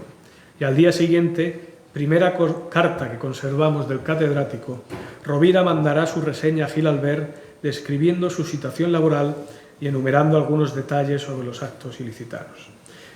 Espero poder ir por Valencia a principios de marzo, pero por aquello de mi temporada mala de trabajo no sé. Estoy también en plan tesis doctoral y todo esto me agobia bastante. A mí me gusta leer tranquilo. Leer, por ejemplo, un libro de Gil-Albert, comentando con gente amiga, hacer una reseña, todo eso. Pero los trámites académicos me tienen contando palabras de Miguel Hernández, que es también un poeta que me encanta, pero que con mis recuentos de lenguaje me estoy alejando bastante. Fin de la cita. A partir de aquí se concentra el grueso de la correspondencia entre Juan Gil-Albert y José Carlos Rovira, como así podrá verse en la frecuencia del carteo hasta finales del 82. Por otro lado, cobra cuerpo la distancia vital que separa a los dos protagonistas. Si Juan Gil-Albert es una persona septuagenaria que del mismo modo confiesa cansancio y gratitud ante la fama literaria, Rovira es profesor catedrático de bachillerato y está centrado en la elaboración de su tesis doctoral, Léxico y creación poética en Miguel Hernández, estudio del uso de un vocabulario, dirigida por Alonso Zamora Vicente en la Universidad Complutense de Madrid. Del mismo modo que su vida social, toda la correspondencia recibida por Juan Gil-Albert en el año 81 es frenética. A la publicación de los 3 tomos de su obra poética completa y los nuevos laureles brindados por la ciudad de Alcoy, debemos sumar un mes de abril con intervenciones públicas en Valencia, Alcoy, Zaragoza y Elche. El seminario organizado entre el 6 y 9 de abril en la UNED de esta última localidad representa uno de los puntos más álgidos en la amistad de nuestros protagonistas. José Carlos Rovira será el encargado de abrir las jornadas y a lo largo de varios días intervendrán otros nombres destacados como César Simón y Rosendo Tello. El segundo número de la REL, revista de esta institución, de la UNED, dedicará un monográfico a propósito de este seminario. Rovira firma la carta abierta a Juan Gil Albert, que sirve de presentación, y su ponencia Las incesantes ilusiones de Juan Gil Albert. Mientras que Gil Albert incluye dos intervenciones de las que destacamos el caos, como manifestación espontánea de mi solidaridad armoniosa. Conferencia impartida el 9 de abril en el Salón de Sesiones del Ayuntamiento de Elche. Otros hechos significativos de las cartas de este año son la presentación de su poesía en Madrid el 16 de junio y junto a Caballero Bonal y Luis Antonio de Villena, así como el polémico primer premio de las letras valencianas. Concedido a Jean Fuster, Gil Albert deja constancia de este cisma en su misiva del 20 de mayo, la que tienen ustedes delante, cuando señala que llegó la explosión, se me robó el premio, atribuyéndoselo, y cito, a gentes que ni siquiera me han leído. Será justo un año después, en septiembre del 82, cuando el escritor alicantino vea esta deuda subsanada. El veredicto será hecho público el día 16 de septiembre y un día después, tal y como asegura el catedrático en su interesante escrito Diario de un adepto, Rovira visitará el domicilio de Gil Albert con el objeto de felicitar en persona al escritor galardonado. A finales de 1982, la tarde del 3 de diciembre, Juan Gil Albert recoge el Premio de las Letras Valencianas en el Salón Columnario de la Llotja de Valencia mediante un acto dirigido por César Simón y enmarcado en el primer encuentro de escritores del Mediterráneo. Rovira deja patente su alegría y festeja los recientes logros del amigo en una carta fechada el 9 de diciembre del 82, que ustedes pueden ver ahí, y extraigo un fragmento. Ya que no pude ir, conmemoro desde aquí tu premio y de paso los dos libros de César y Pedro J. de la Peña. Me comentan que el acto de Valencia fue muy bonito, tanto por parte de César como tu intervención.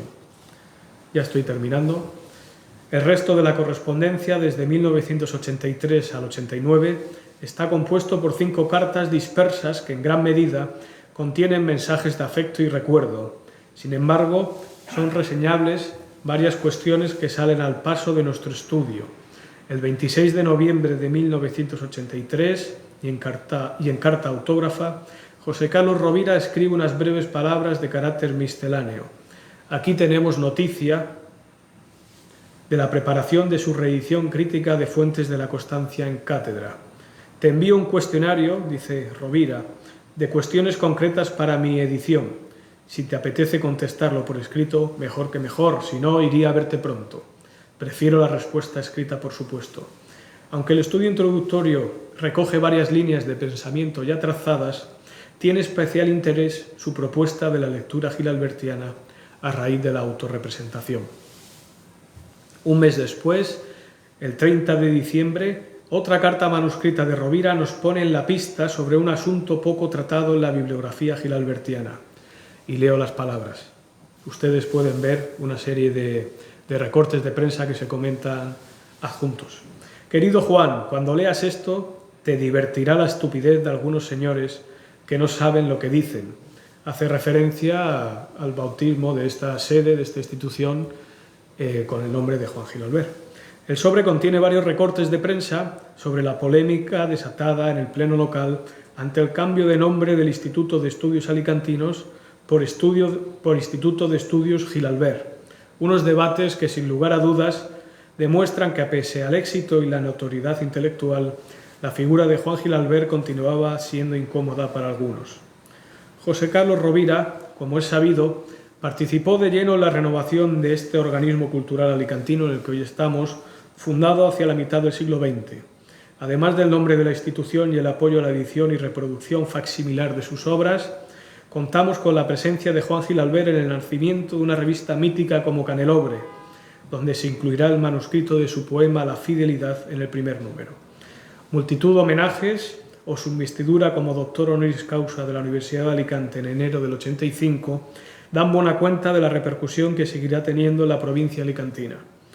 El profesor Rovira continuará ampliando su bibliografía gilalbertiana desde los años 90 hasta la actualidad. Un título como Juan Gilalbert, editado por la Caja de Ahorros Provincial de Alicante, servirá de pretexto para uno de los últimos encuentros de los dos compañeros en noviembre del 91. La recuperación de materiales perdidos en el exilio, el relato de una amistad fundamental para su consolidación o lugares comunes de su estudio como la Casa Mundo son algunas de las últimas grandes aportaciones del profesor José Carlos Rovira a la lectura de Juan Gilalbert. Muchas gracias.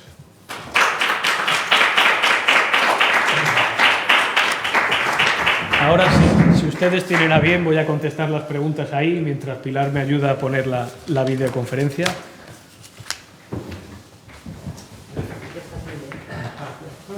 La tengo aquí ya, ficha.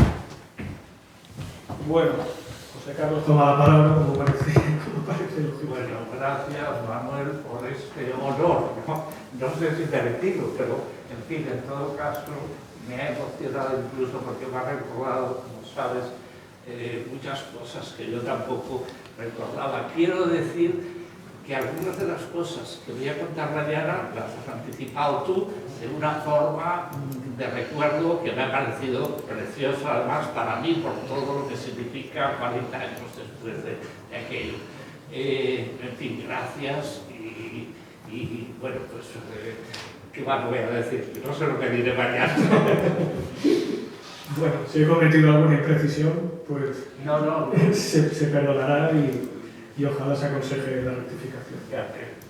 Si hay alguna pregunta, tanto para mí como al propio profesor José Carlos Rovira, que sobre las cartas. También podemos comentar que está en estudio y transcripción las cartas del profesor Jaime Siller con Juan Gilalbert, que si todo va bien, publicará la Fundación Gerardo Diego junto a la editorial Pretextos. Y estas cartas de José Carlos Rovira con Juan Gilalbert, pues si todo va bien, también intentaremos que se publiquen y se editen. Sí, comentaba, mientras Pilar comentaba lo de la caligrafía de Juan Gilalbert, que es también bastante significativa, ¿no? Y relevante y curiosa. Y hay una anécdota en el inicio del epistolario de Claudia Simón y Maripaz Moreno, que editan esas cartas reunidas que ustedes pueden conseguir en la entrada, en la que Rosa Chacel, en las primeras cartas, estando en Brasil, rememora con cierta sorna, pero no sin falta de autenticidad, porque es creíble a la luz de la caligrafía, que reunió a varias personas de su familia para descifrar cuál era el pedido, el ruego que se le hacía a Rosa Chacel, que no eran más que unas palabras para un homenaje brindado a la figura de Juan Gilalbert. Entonces imaginarán que las tareas de transcripción pues no han sido tan arduas como podría ser la caligrafía del profesor Jaime Siles o la caligrafía del profesor José Carlos Rovira. ¿Puedes tú abrir tu Gmail aquí? Porque tienes la contraseña aquí en tu Gmail. Tú. Ah, muy bien. Bueno, disculpen las... Nada. Cosas del directo. Sí. A ver, ¿este cuál es? ¿Este Gmail de quién es? Ese del Gilalbert. Sí. Vale, pues entonces lo reenvío al Gilalbert y lo abrimos aquí.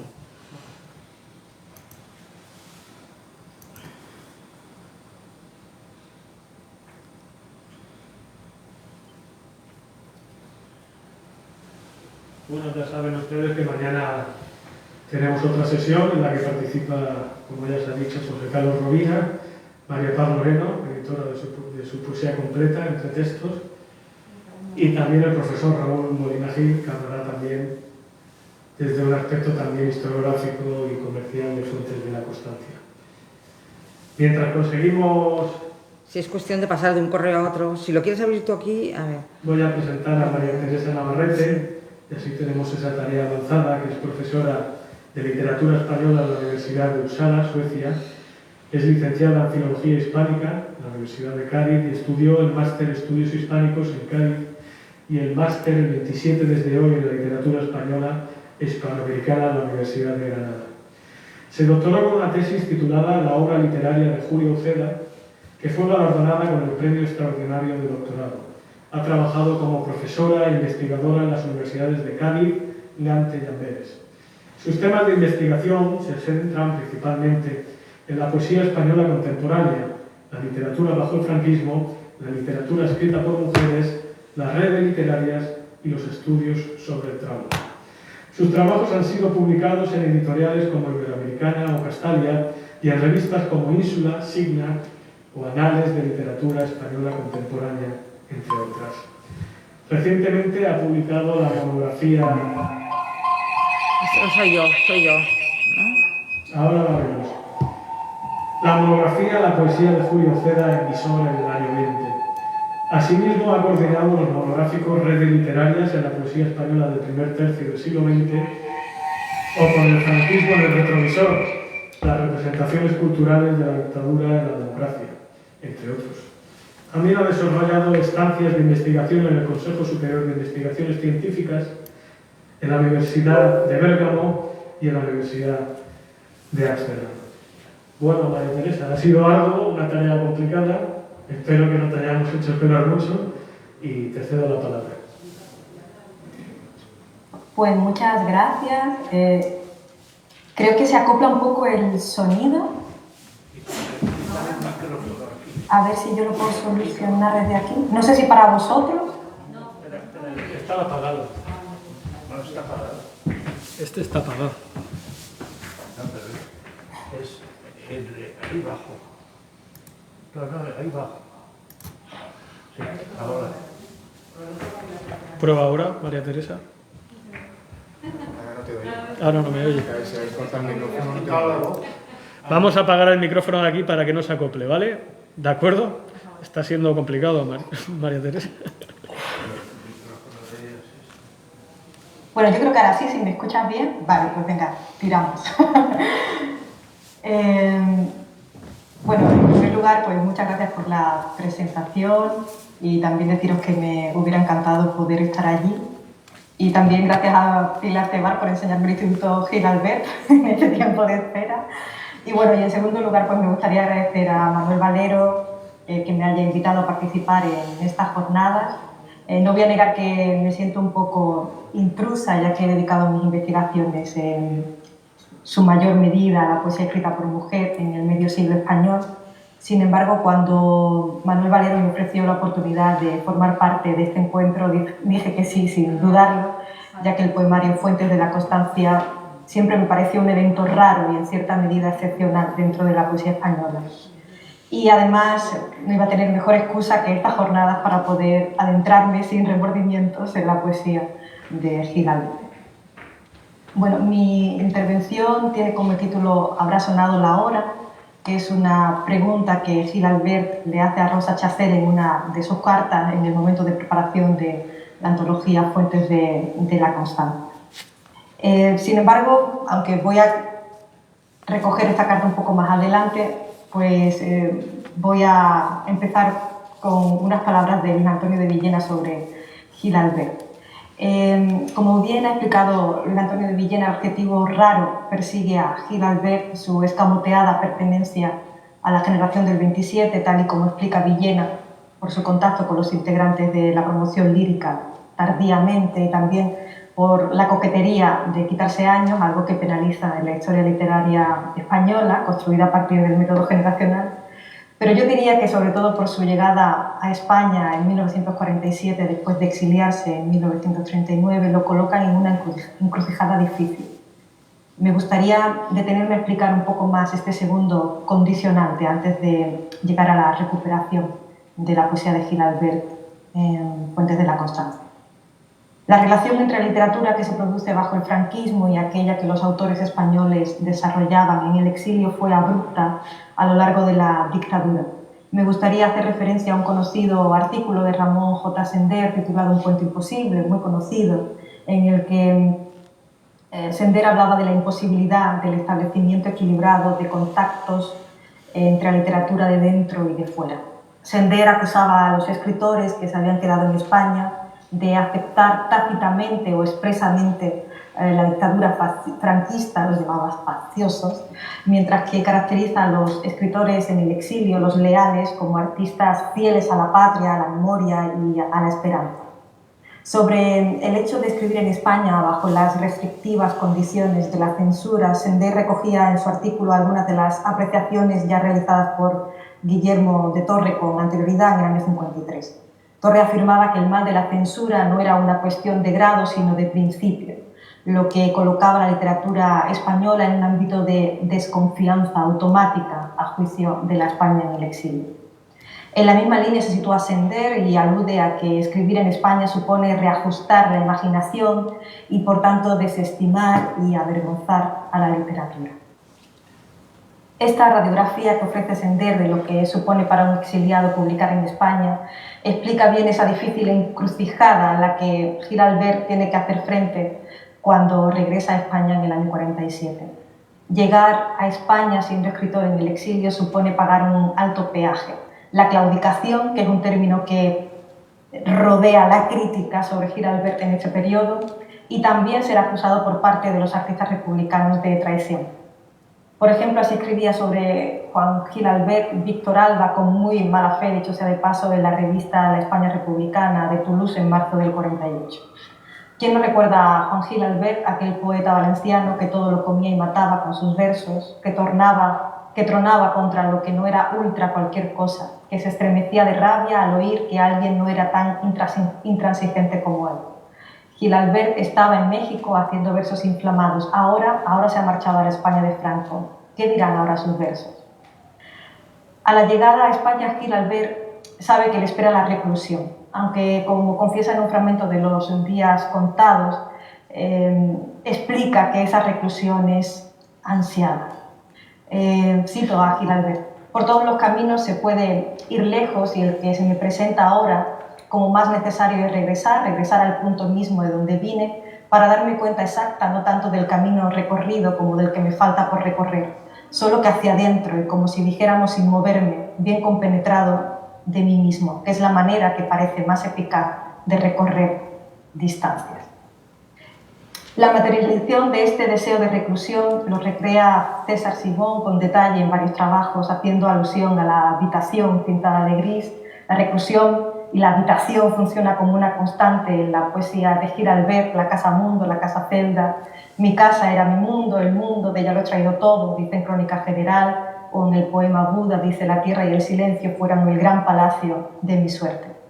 En esta etapa Giralbert escribe varios títulos: Concertar es amor, La siesta, Ensayo de Epopeya, variaciones sobre un tema indistinguible, Migajas del pan nuestro, Intento de una catalogación valenciana, etc., ¿no? Pero a pesar de esta cantidad de escritura, o de este volumen considerable de escritura, publica poco. Y vuelvo al artículo de Sender sobre el puente imposible. A pesar de que, como Sender argumenta de forma muy beligerante en este trabajo, los círculos literarios de dentro y fuera de España no eran muy proclives a la interacción, y esto lo ha estudiado muy bien Aznar Soler, Fernando Larraz, Juan José Lanz en el caso de la poesía, Sender hay un centro de poesía que salva de su particular hoguera de centros literarios bajo el franquismo, que es la revista Ínsula. Y cuando se observa o cuando se estudian las publicaciones de Giralbert en estos años, podemos ver que efectivamente Giralbert participa en Ínsula con el poema Chopin en el año 49, y también en la editorial Adonais publica, dirigida, como sabemos, ¿no?, por José Luis Cano, publica Concertar es amor en 1951. Aunque podemos decir, ¿no?, que los poemas de Concertar es amor no son los únicos que se publican en estos años, sí son los más distribuidos en España, ¿no?, ya que Adonais era en aquel momento la colección por excelencia de poesía española que contaba con una mejor difusión en la España del momento. Sin embargo, y esto sí me parece importante, la participación de Giralbert en centros de poesía del medio siglo no se circunscriben a la red de José Luis Cano.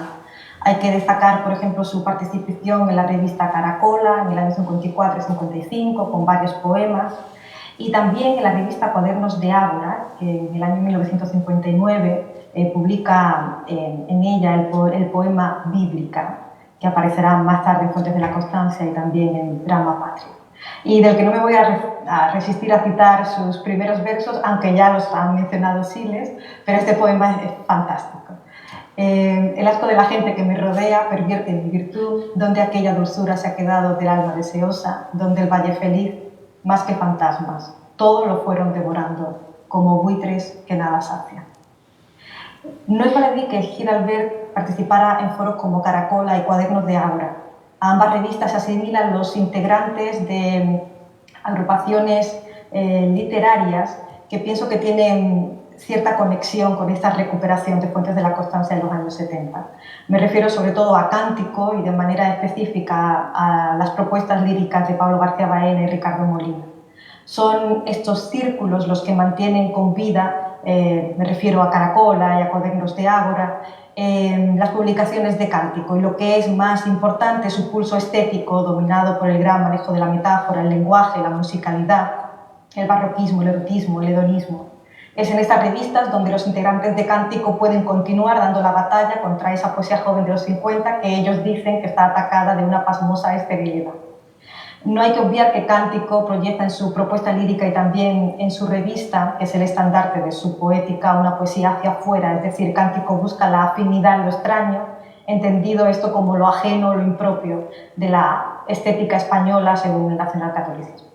Esta afinidad hacia lo extraño es lo que conduce a que Cántico tenga dificultades censorias y que tengan que cerrar la revista en los años 40.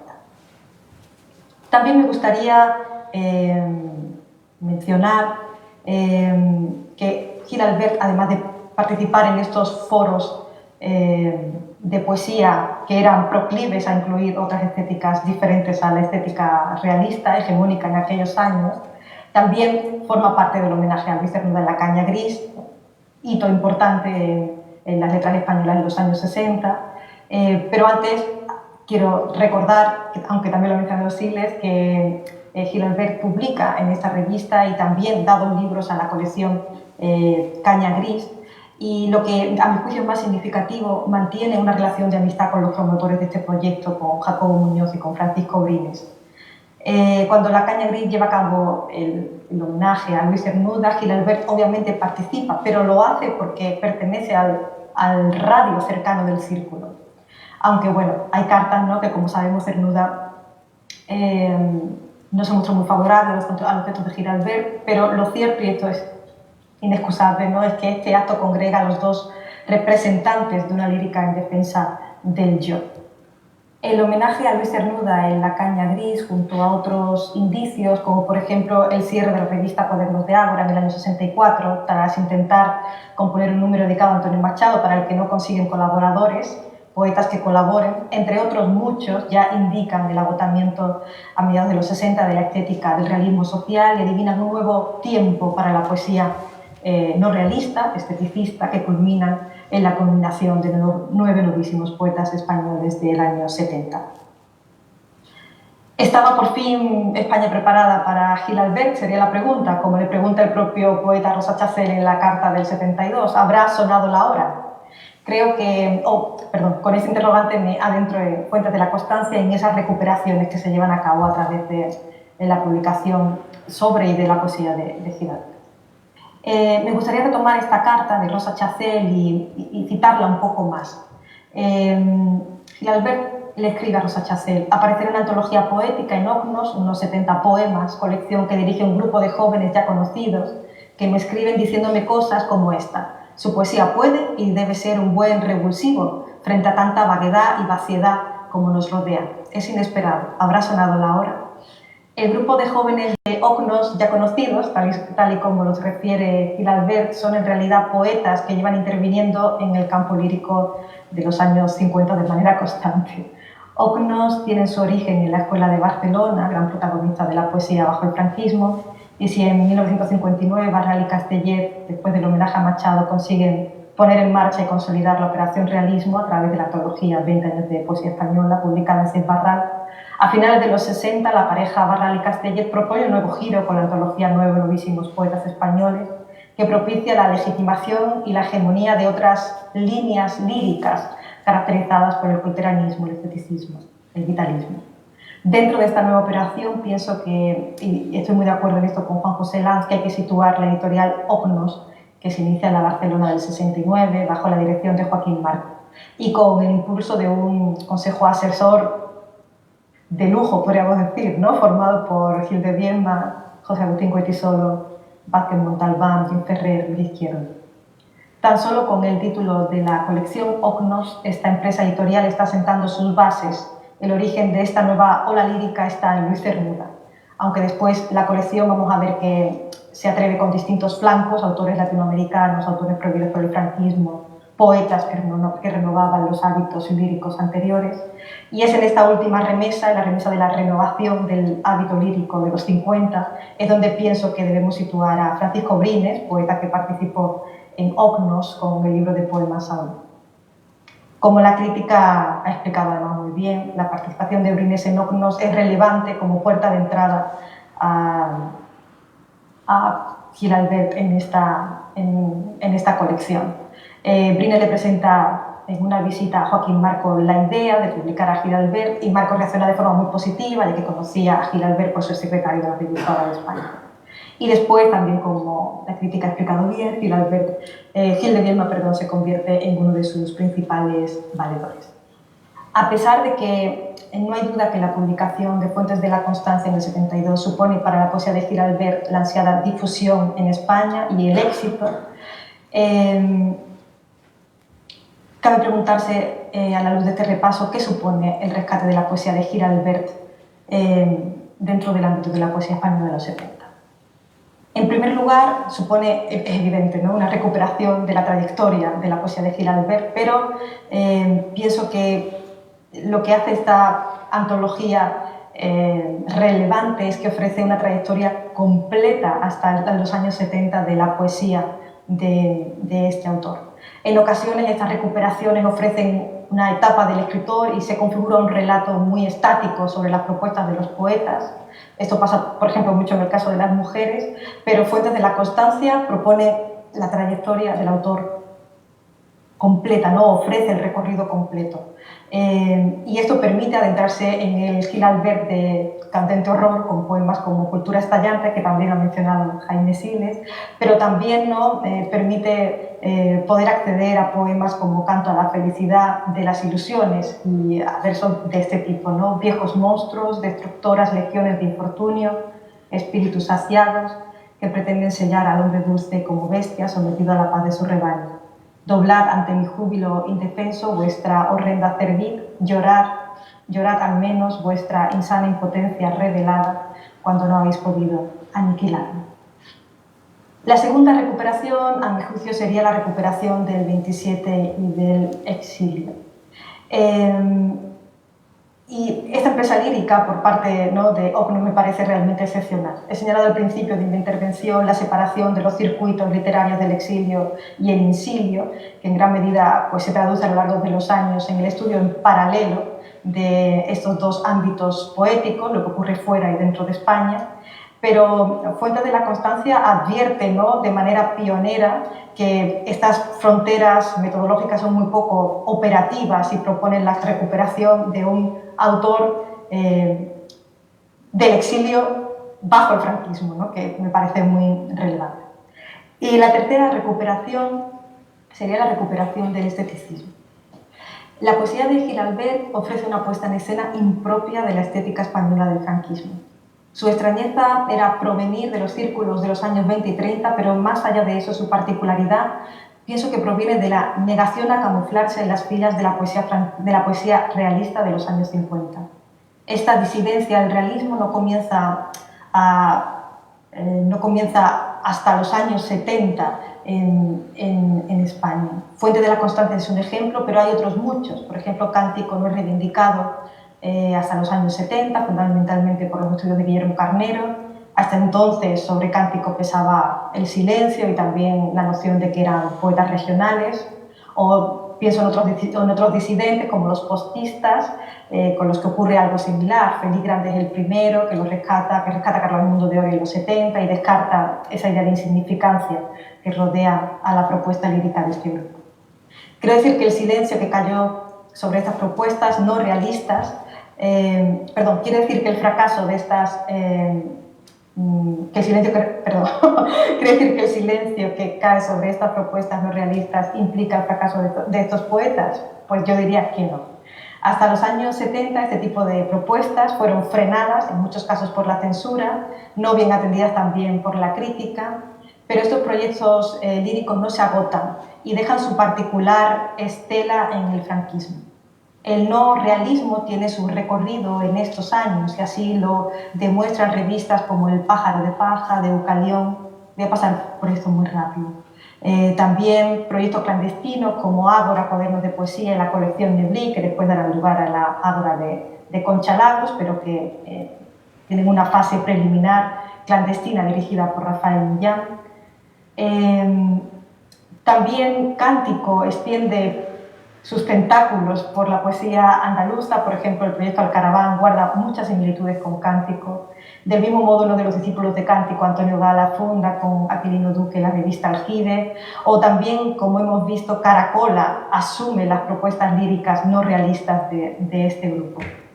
Curiosamente, todas estas revistas, Pájaro de paja, de Eucalión, Alcaraván, Arquero de poesía sería otra, y estos poetas, Crespo, Gloria Fuerte también a su manera, Carlos Edmundo de Ori, aparecen en la historia de la poesía como elementos solitarios, islas, dentro de las divisiones y clasificaciones más clásicas. Sin embargo, estos autores y estas publicaciones tienen anclas, aunque fueran silenciadas, deslegitimadas por la historia literaria franquista a través de instrumentos como la censura o también como la supresión de premios después de que los autores habían sido premiados.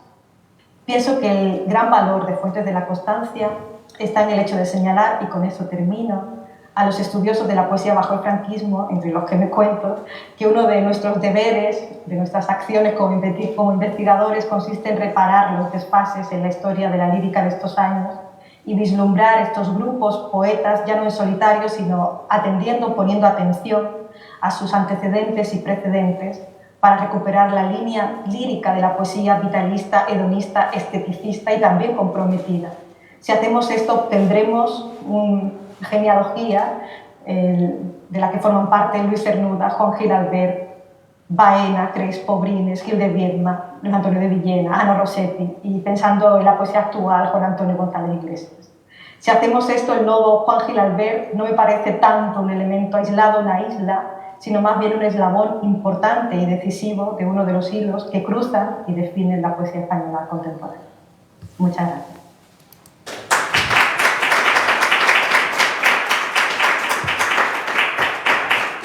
Muchas gracias, María Teresa, por aportar nuevos contenidos y pistas a la hora de estudiar la poesía de Juan Gil Albert y superar términos, como bien has dicho, el de la reclusión o el del extrañamiento. Es el turno de, si alguien quiere realizar alguna pregunta a la profesora María Teresa Navarrete.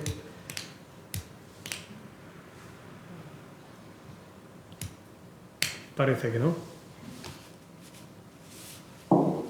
Te volvemos a pedir disculpas por los problemas. Nada, no. Nada, no. Lo importante es que lo hemos conseguido. Sí, así que muchas gracias por la invitación, de verdad yo seguiré viendo estos días y enhorabuena por lo que lleváis de jornada. Bueno, María Teresa, pues si te parece bien vamos a cerrar la sesión de hoy, algo accidentada, y mañana trabajaremos en que lo sea menos. Así que nada, gracias a todos, gracias María Teresa.